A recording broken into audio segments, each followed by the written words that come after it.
Welcome back on in Dragon Folk to another fantastic episode of us going through the beginner color challenge decks now that the rotation is closer to happening in Magic the Gathering. They have the new color challenge decks available to you in Magic the Gathering Arena. These decks are two-color decks that focus on certain themes, specific kind of combos and such. So going through all them and kind of learning about the new keywords and such that are going to be in this format are definitely going to be beneficial for you and for me as well. I know a lot of you guys have been enjoying this content of just me kind of going through and learning the decks and how they work, giving a general idea, and I'm happy to bring you this information, and hopefully I can get around to finally doing like an update video, almost like how to make this deck more competitive on a budget. So we'll kind of go from there. We'll see what we can do. But today's deck is Treasure Hunt. So Treasure Hunt is a red-black, so those are Rakdos colors. And in Treasure Hunt, we have what you would expect is a bunch of cards that help you get treasure. So treasure, what that is it's a token that you can tap it and sacrifice it, and you will gain mana, 1 mana of any color. So that leads to a lot of different things. You're able to use it for a lot of different mana sources. If you have stuff that takes your opponent's cards and they have abilities that use a mana that you don't have in land, you can always use the mana ability of the treasure token, and you can get mana doing that. So with Treasure Hunt, we have a decent set of cards here. We have Shambling Ghast. This is probably one of the best commons to come out in Adventures in the Forgotten Realms, because it's a 1-drop for one black, 1/1, and it's got, when it dies, choose one. Brave the Stench, which gets an opponent's creature controls gets -1/-1 till end of turn. So normally that would be like if your opponent has something that's like a 3/1 or a 2/1 or whatever, or a flyer or something. If this dies, you can then kill it with the -1. Or you create a treasure token, which will definitely help you out more on your next turn, because treasure is pretty insane. The reason I think I like treasure a lot in regards to this format is because you get a lot of how do I say, you get a lot of options, right? Normally, if you ever run into the situation where you're dead drawing, for instance, or you have a mana, your mana starved, right? Having treasure will be able to get you more mana, and it's just tokens, right? So very, very good. So I definitely like the Shambling Ghast. It's always a good card to have in a treasure deck.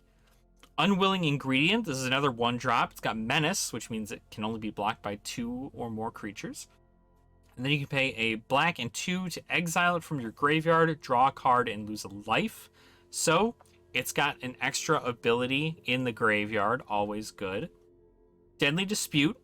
As an additional cost to cast this spell, sacrifice an artifact or creature, draw 2 cards, and create a treasure token. So this is really good for things that allow you to take your opponent's monster, or if you want something to die, like for instance, if you attack with Shambling Ghast and they decide to not block it, then you're able to get 1 damage off, but then you can't get his ability. So you can Deadly Dispute a Shambling Ghast and it'll die. So then not only do you get possibly to remove one of your opponent's creatures or create a treasure token, but you also get to draw 2 cards and then create a treasure token. So the amount of things that you can do in this deck is insane. Or I shouldn't say this deck. The amount of things you can do with treasure is crazy. And Deadly Dispute's another one of those really, really good common cards to come from this set. So Deadly Dispute's really nice. The other cool thing you can do is if you don't have any creatures on the board, you can sacrifice a treasure token if you happen to have one. Because you can sacrifice an artifact or a creature. A treasure is an artifact. So, neat little thing there. Hired Hex Blade. When Hired Hex Blade enters the battlefield, if mana from a treasure was spent to cast it, you draw a card and lose a life.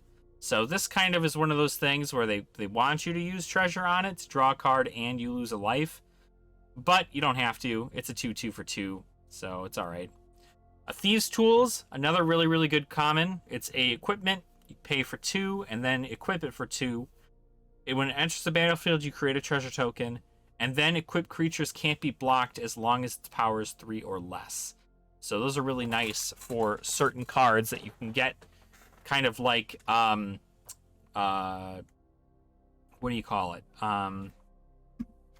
There's another, I don't know if they have it in here. There's another creature that's like a tiefling Horde Robber? Yeah, there it is. So Horde Robber. This is a good one to have on Thieves' Tool because whenever it deals combat damage to a player, you create a treasure token. So you can get consistent treasure tokens and just keep popping them in there. Very, very good. You then, of course, have Dragon's Fire. So Dragon's Fire is a pretty nice removal for 2. It deals 3 damage, but if you have a dragon in your hand, you can reveal the dragon, and it will deal damage equal to its power. So if you have a dragon's like 6/6, for instance, like Inferno of the Star Mounts, this Dragon Fire will do 6 damage for 2, which is kind of insane. So if you're running dragons in your deck, I recommend playing Dragon Fire. Otherwise, you're probably better off playing Frostbite. It's probably the other thing, the better one there. Sudden Breakthrough. Target creature gets +2/+0 against first strike until the end of turn. Create a treasure token. So that's a nice way to kind of get you to win fights. You have Kilane, the Reclusive Painter. So when it enters the battlefield, create a treasure token. Other creatures you control enter the battlefield with additional +1/+1 counter on them for each mana from a treasure spent to cast them. So this gives you kind of more of an incentive to want to summon things with your treasure because they will come in with a +1/+1 counter on them for each treasure token. So, for instance, if you summon this Hired Hex Blade with treasure, it'll be if it's 2 treasure tokens to count for the 2 mana that you need, it'll then come into play with 2 +1/+1 counters on it, and you'll get to draw a card and lose a life. So, a lot of stuff you can do there. Skullport Merchants. Enters the battlefield, create a treasure, sacrifice another creature or treasure, draw a card. So, then it gives you some draw power. Soul Shatter is very good removal for big stuff. So, instead of, let's say something isn't able to be targeted, right? They put hexproof on their 8/8 creature or whatever.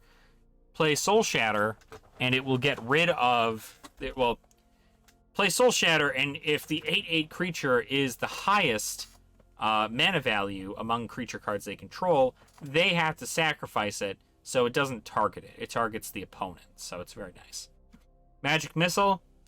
You've seen this used in other ones that we have. Magic Missile is a fantastic card. Definitely like it. It can't be countered, so already an amazing card. And it deals 3 damage divided, so very good.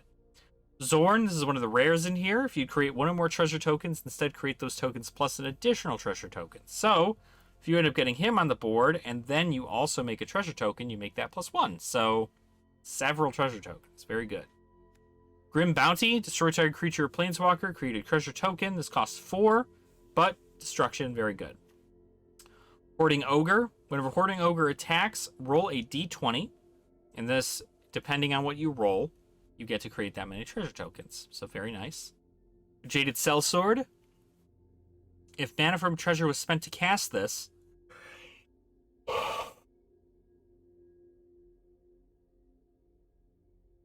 if mana from a treasure was spent to cast it, it gains first strike and haste until the end of turn. So pretty good. You then have Imistern Predator, a very, very good Rakdos card. I plan to use it in a Rakdos Vampire deck, hopefully at some point, but essentially, whenever Imistern Predator becomes tapped, you can exile up to 1 target card from a graveyard and put a +1/+1 counter on Imistern Predator. So it gets rid of cards from people's graveyards, and it gets a +1/+1 counter whenever it taps. And then you can sacrifice another creature, and this card will gain indestructible until the end of turn, and then tap it. So it gets the +1/+1. If you sacrifice a creature, you tap it, it gets to get rid of a card in a graveyard, and you get the +1/+1 counter on it, and it's indestructible. Kind of ridiculous. Westgate Regent. This is a 5-cost, 4/4 flying vampire. very good, because whenever Westgate Regent deals combat damage to a player, put that many +1/+1 counters on it. So if Westgate Regent was able to deal 4 damage to an opponent directly, it will get 4 +1/+1 counters on it, making it an 8/8. And then it doubles, essentially, if you're able to keep doing it. So usually this dies almost immediately, but if they have to get rid of it, they have to discard a card with the ward. So very, very cool. Goldspan Dragon is a card that they gave you in this set. This is the Mythic in this deck.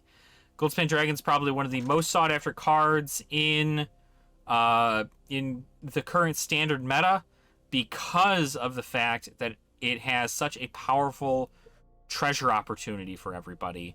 It costs 5. It's got flying and haste, which means it's able to do things the second it's put down. And then whenever it attacks or becomes the target of a spell, create a treasure token. And then the treasures you control you can sacrifice it to add 2 mana of any color, not just 1. So that really ramps up the amount of things you can do in regards to this.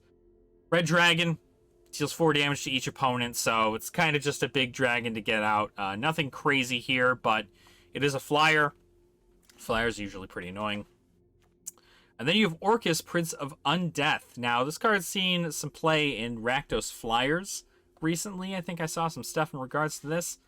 But it's a flying trample demon that costs X, 2 other, black and red, right? When it enters the battlefield, choose 1. Each other creature gets -X/-X until end of turn. You lose X life. So whatever you decide that X to be, you can essentially board wipe, but you also lose that much life. But another thing you can do is you can return up to X target creature cards with total mana value X or less from your graveyard to the battlefield. They gain haste until the end of turn. So if you have a bunch of low-cost stuff in there, you can always bring all that back for like 5 mana, right? Turn up to target X creatures, so let's say 5, right?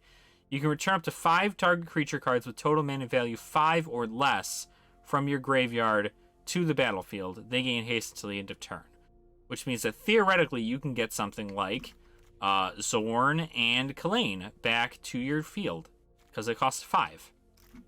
So very cool. Pretty much used for the board wipe, though, I think is the big thing. The board wipe is the huge thing here. Very important for that. And they give you a pathway. So neat stuff. I definitely know that treasures are they're a big deal when it comes to the new kind of meta. So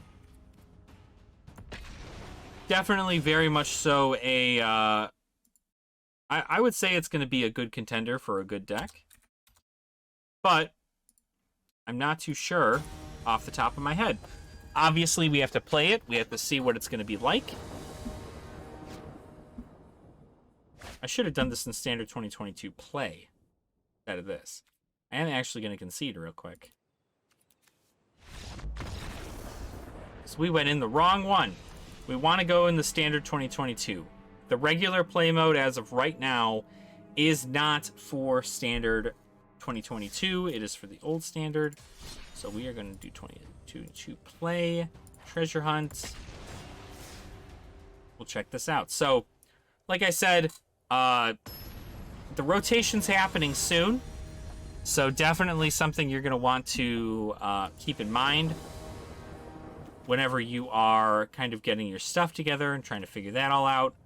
I think I'm actually going to keep this hand. Yeah, it's not bad.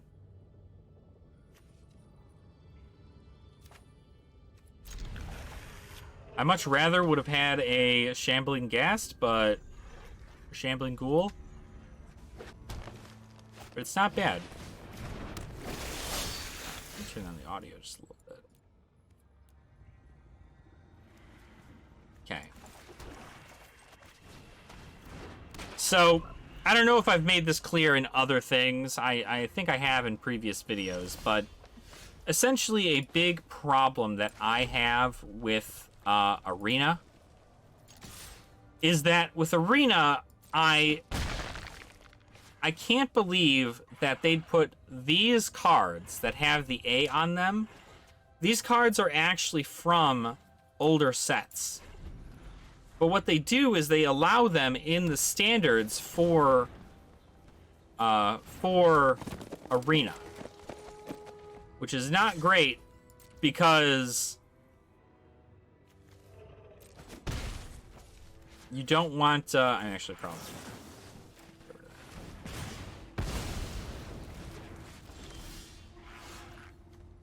Like I said, it's definitely not great because you don't want. You don't want to have like an imbalance between paper and online, right? Because if you make a deck that contains these cards, then you're not going to actually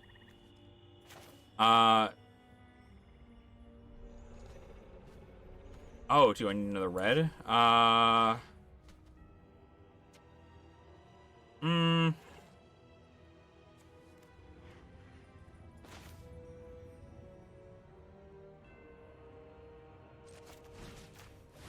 will.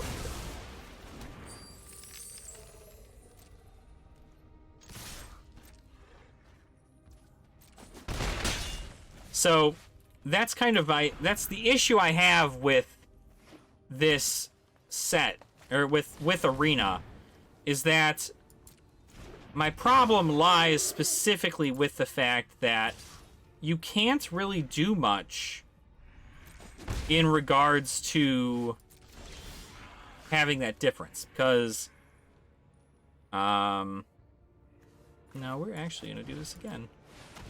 They're gonna be very mad at me.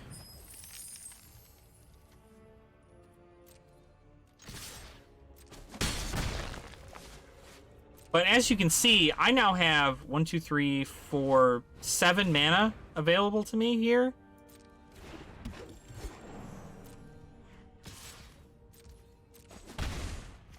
So 7 mana is pretty hefty. We're actually just gonna Magic Missile.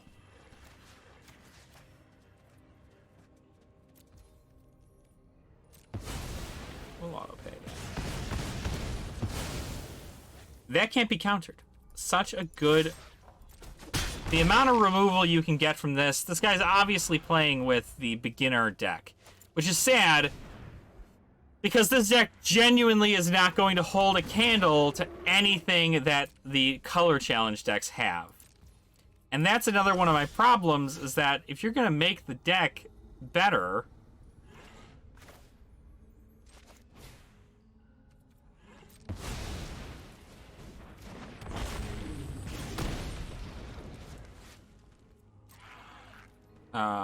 you don't have... If you're gonna make the deck, like, to be able to equal out to the current standard, you're gonna want to have... You're gonna want to have that. You're gonna want to have that kind of,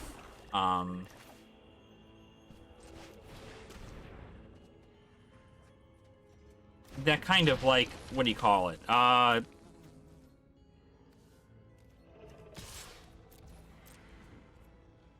That balance, right? You're going to want to have that kind of balance. Because if you don't have that kind of balance, you definitely miss out on that. You know, the new players are going to come in and they're going to have to trudge through with these cards. And then they're going to end up...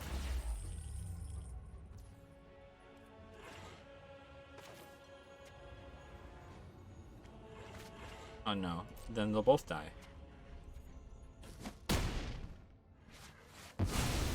That's fine.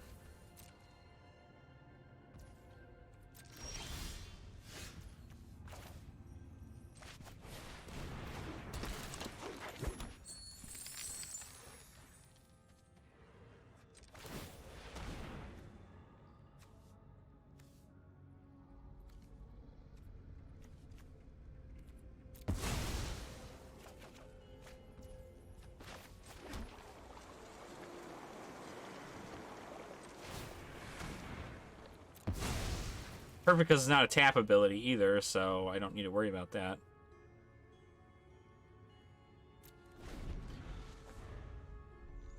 Yeah, like, it's just not... It's not, like, suitable for anything, you know? If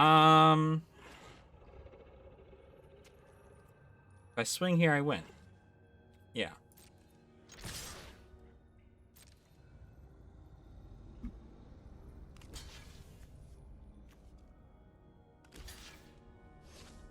Doesn't have any lifesteal anywhere, right?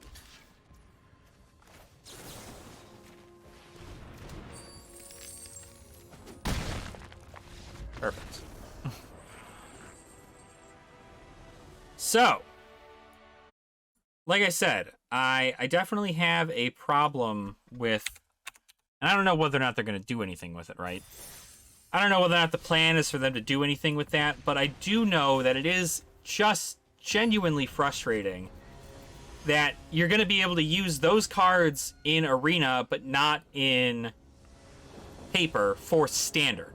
Like, I get there being the whole historic thing.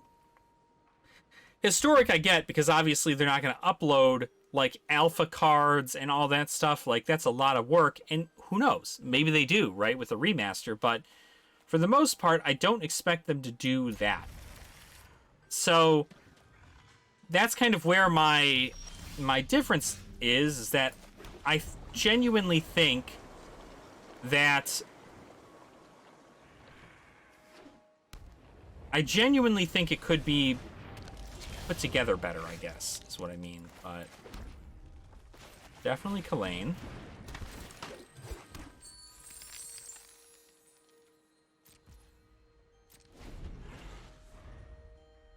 Probably should have Sulfurous Mind, but we're okay.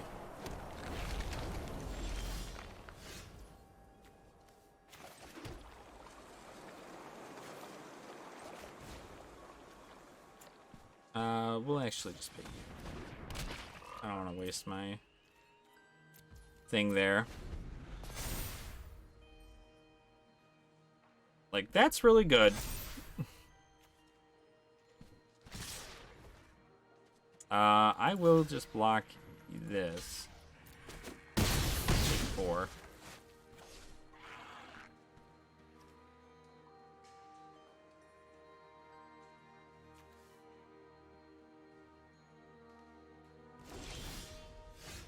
Now it says, choose up to one target creature or planeswalker. Each creature with power 4 or greater you control deals damage equal to that power to that permanent.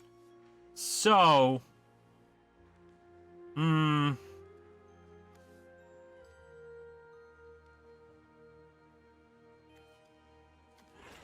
So what do I want to get rid of, I guess?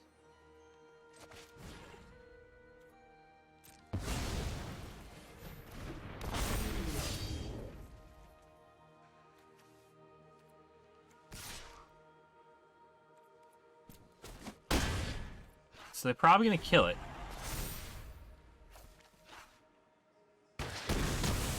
They're going to use it on her. Okay. I guess so they can deal the 8 damage to me. I've wanted to look into making a Simic shapeshifter deck for a little while now, but definitely pretty wild stuff. This is unfortunate because I still don't have any land.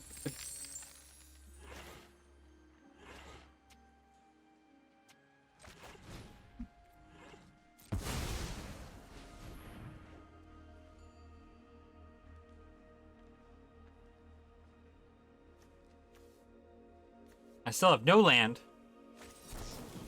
Oh, okay. Well, that sucks. So, we're not going to attack. I have a Grim Bounty here, and I can do something about it, but... This guy's playing 5 color? Then Vala. Oh, you do have a full party.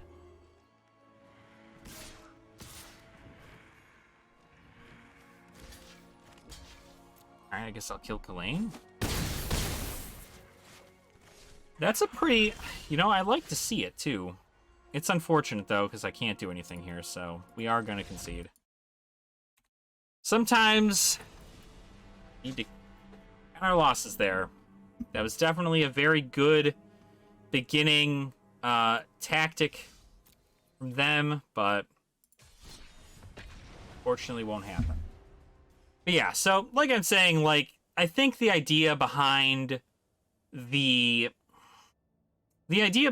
the arena cards as part of the standard in here is very much so different, because then there's essentially two different games. You get to play arena, or you get to play paper.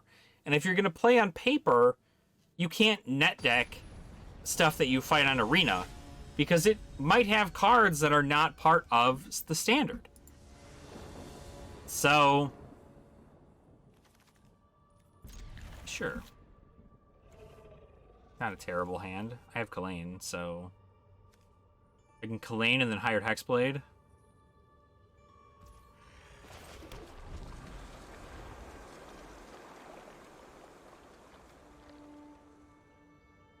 But I definitely want to take some more time to learn about what the standard holds for us, right? You see a lot of things like that, you know, the Shapeshifter deck, and you have, what else do you have? You have my Orzhov Angels is pretty great right now. You have Black-Red Treasure. You have Is It Dragons? I see some 5-color dragons happen every now and again, which is very crazy. I also see some mono red. Mono red is also very fun.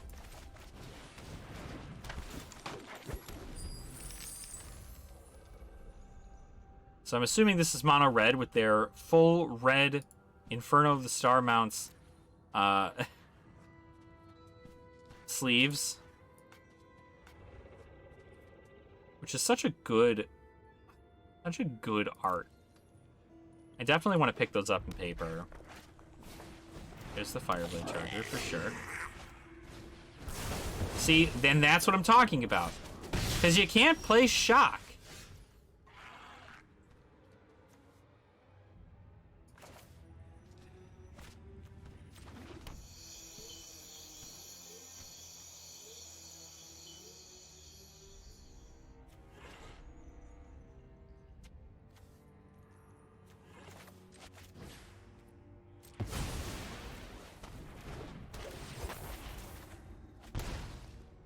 Westgate Regent isn't so bad, but I want pressure, so now I could summon Westgate Regent. Gonna make it so I can't block. He's gonna deal 1. Hobgoblin Captain. Perfect. Sure.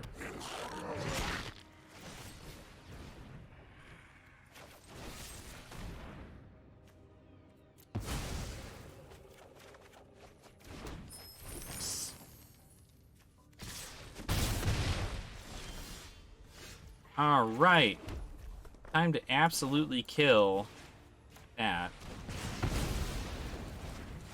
And then I'm going to play Thieves' Tools, which gets me that. So yeah, so it's interesting to see, and I'm wondering what they're going to do with it, if that's the whole point of doing this. Okay, Zorn for sure. Well, maybe we should clear his board.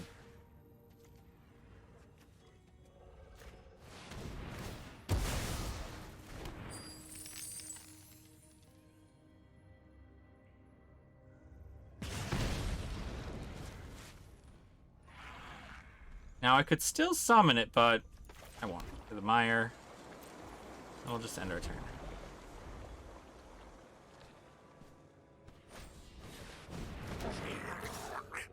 Two goblins, yeah. Very, very much so a problem now.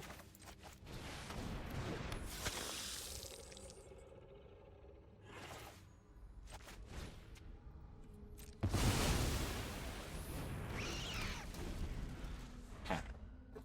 So we'll block some of his stuff here. See what he can do. He's definitely got some removal in hand, I'd imagine. Another raid bombardment. So this is definitely not good.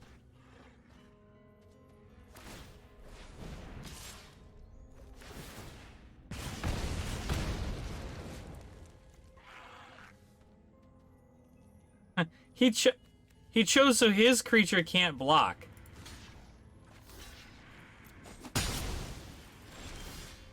He goofed that one pretty hard.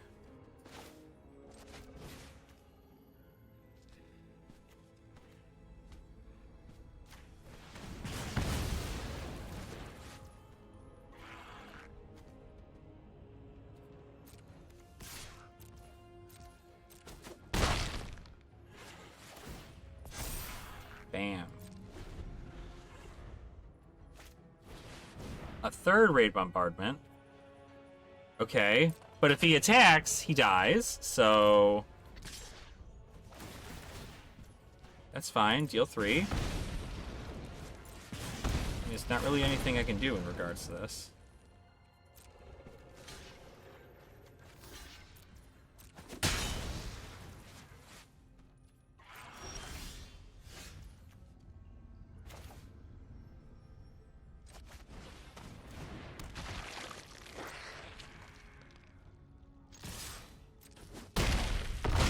So if he draws something with haste, I lose. But if he doesn't draw something with haste, I win.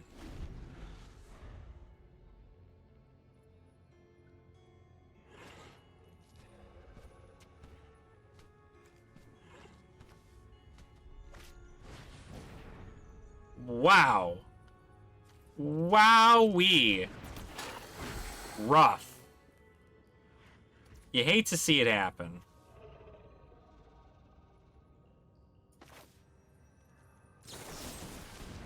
Okay, I get to do this. See, I almost did the misplay. Almost. Almost. Man, that would have been rough. See, I'm not gonna lie. I thought about it for a second. I was just like, I think he's probably got it, but we did okay. We did pretty good. Pretty happy with how that turned out. Pretty happy with it all. So, we got King Narfi's Betrayal. Cool. All right, two more. Let's make this quick. So far, I mean, I like the way Treasure is, only because it allows you to bring out big stuff for pretty much free. And then, obviously, you know, the more Goldspan Dragons you could put in a deck, the better off you are, because Goldspan Dragon is not a legendary creature, it is just a creature. So, you can just keep playing them. And you're able to get a ton of treasure off that, too. Like, a lot of treasure. Yeah. Actually, it's a pretty good hand. I expect the Goldspan Dragon pretty quick here. Looks like we're playing against... Okay. Some kind of treasure. Some Golgari. I think this is the skeleton, if I recall correctly.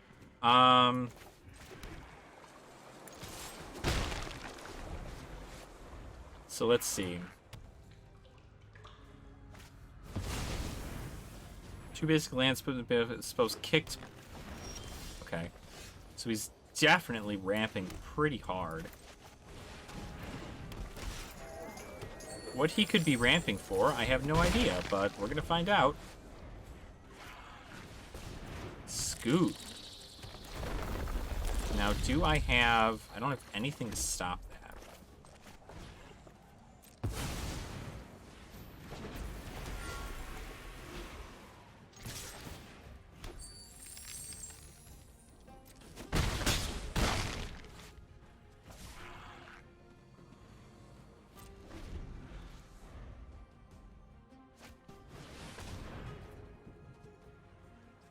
Play lands from your graveyard.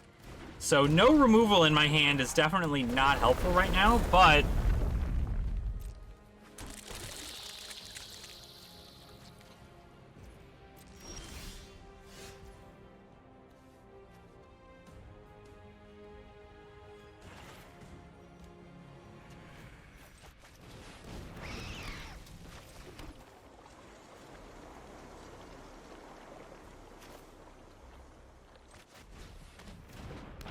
So I think his whole plan is he's probably going to...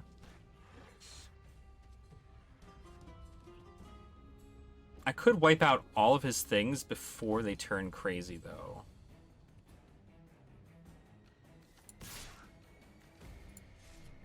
No. We're going to see how far he goes. I might be able to Orcus him.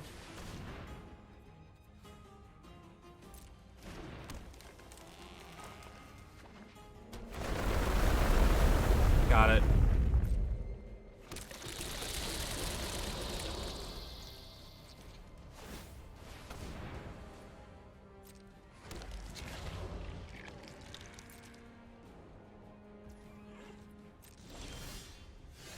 Okay. So...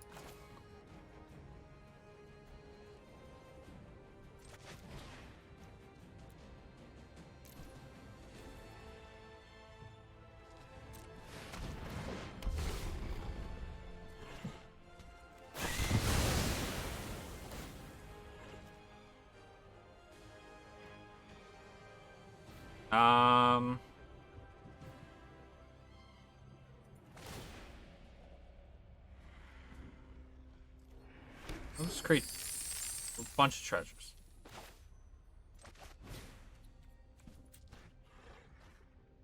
Black.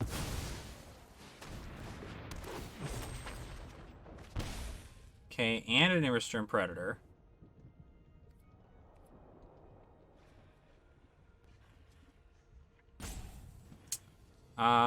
And yeah, and an Immerstern Predator.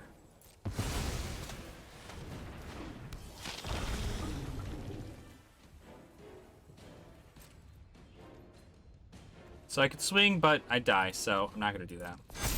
Nice to get rid of that, those Scoot Swarms, though. Very good wipe there. Not much he can do in regards to that.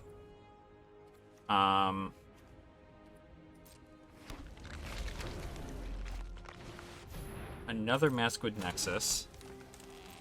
It's an interesting... Okay. Definitely scooped. Probably knew that the Immersturm would have been a too much of a problem for him, so makes sense why he scooped it up there. So we've got one more game in us. One more. We're getting these nice little things. Hopefully we'll get our weekly reward. This is we have what? I think 2 more days? Like a day and a half, I think, really, of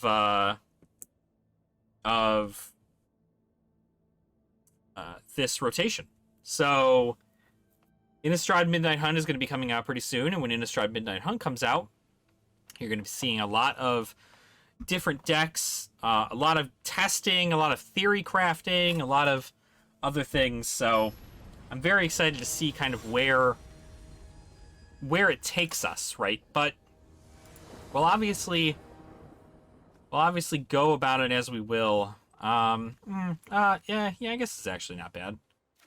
I might be able to work with that.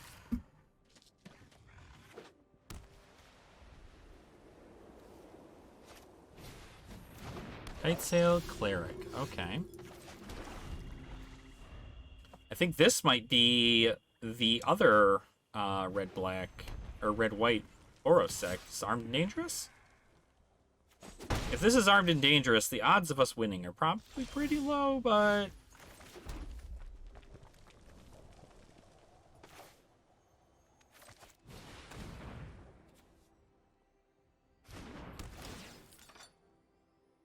So we'll be able to summon Hoarding Ogre next turn, which will be nice.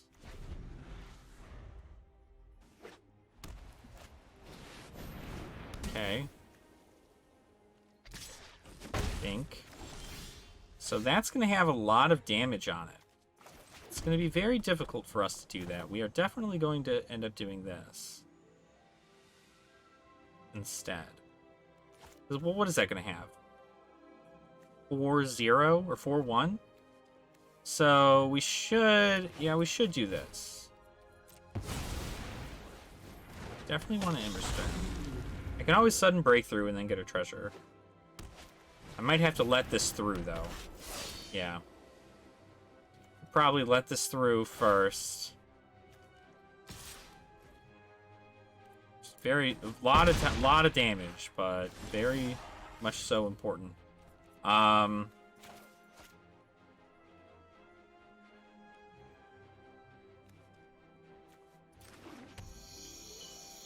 Let's see. We can Kalane.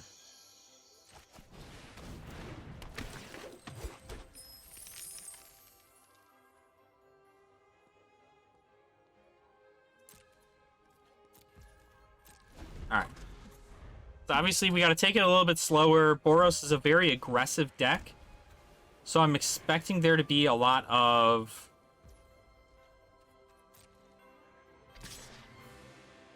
Just gonna swing with that. Perfect.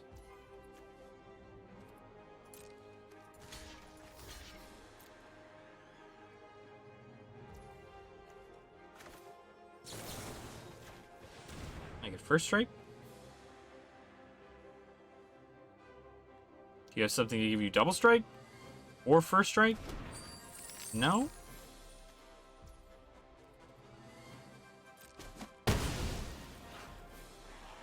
Cool.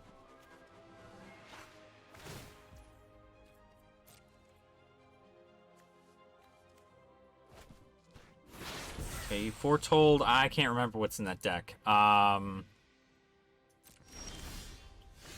did he foretell?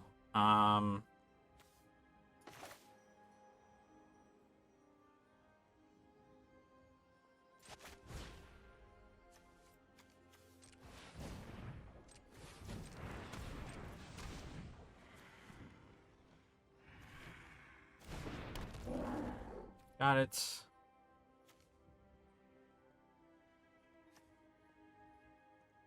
Now, I could kill it. But I'm going to wait. Yeah, no. We are definitely going to wait. I'll take whatever that is. 7? But I'm indestructible, so it'll be fine.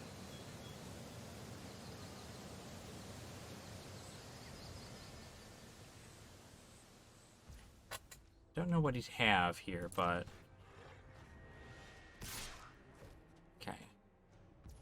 Gonna do something to me here.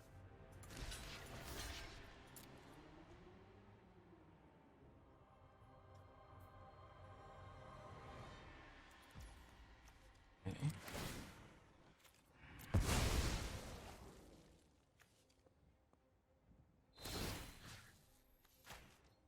Yeah, and then get rid of that. It's a 4/4.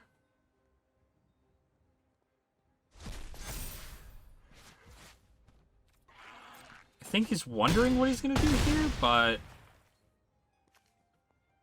he's not quite sure.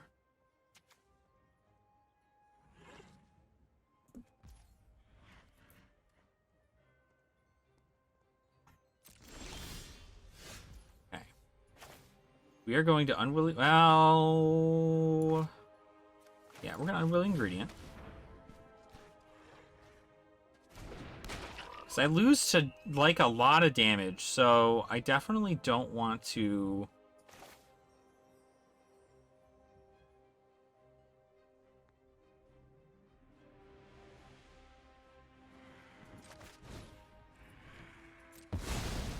I don't want to go all out, but I feel like I need to.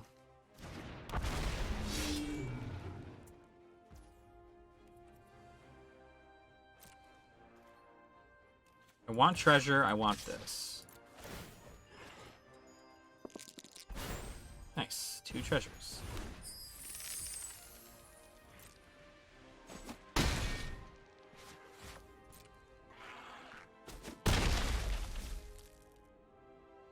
Okay. So, I don't know. I mean, like, it's kind of a hit or miss with this, but... Coom Warrior with the trample, okay. Definitely not going to be a fun time, especially with that whole thing, but...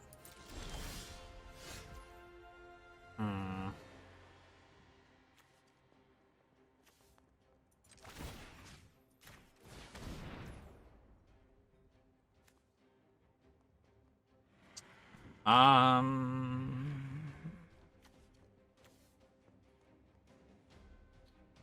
because best he can do is 3 damage to me?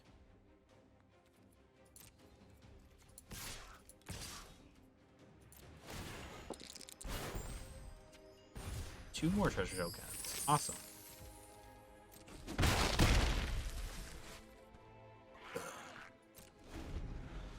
We gotta keep our life total pretty steady right now.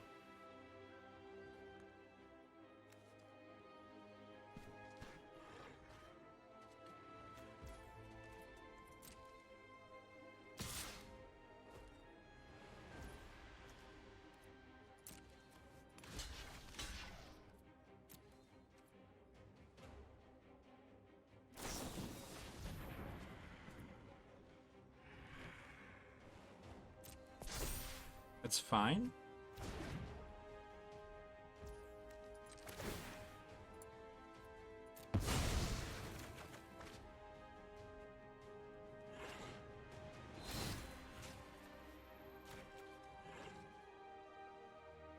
So what is that? 4 damage? And then I win next turn? Yeah. And this has got shock. Which would be a very unfortunate thing, but... I mean, if it's the base deck, he wouldn't run shock. What does he foretell, though?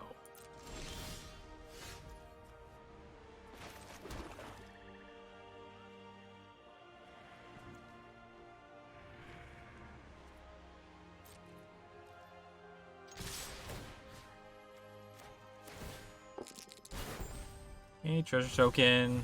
Perfect. Yep, that was it. Okay. Alright, so. Moral of the deck. 4-1. Deck does pretty well in standard 2022 play. So, essentially, your whole purpose is just as it states. You're going to want a lot of treasure. You're going to want a lot of treasure. Sad I can't get this. You're going to want a lot of treasure for the deck because you have expensive things. You have expensive things like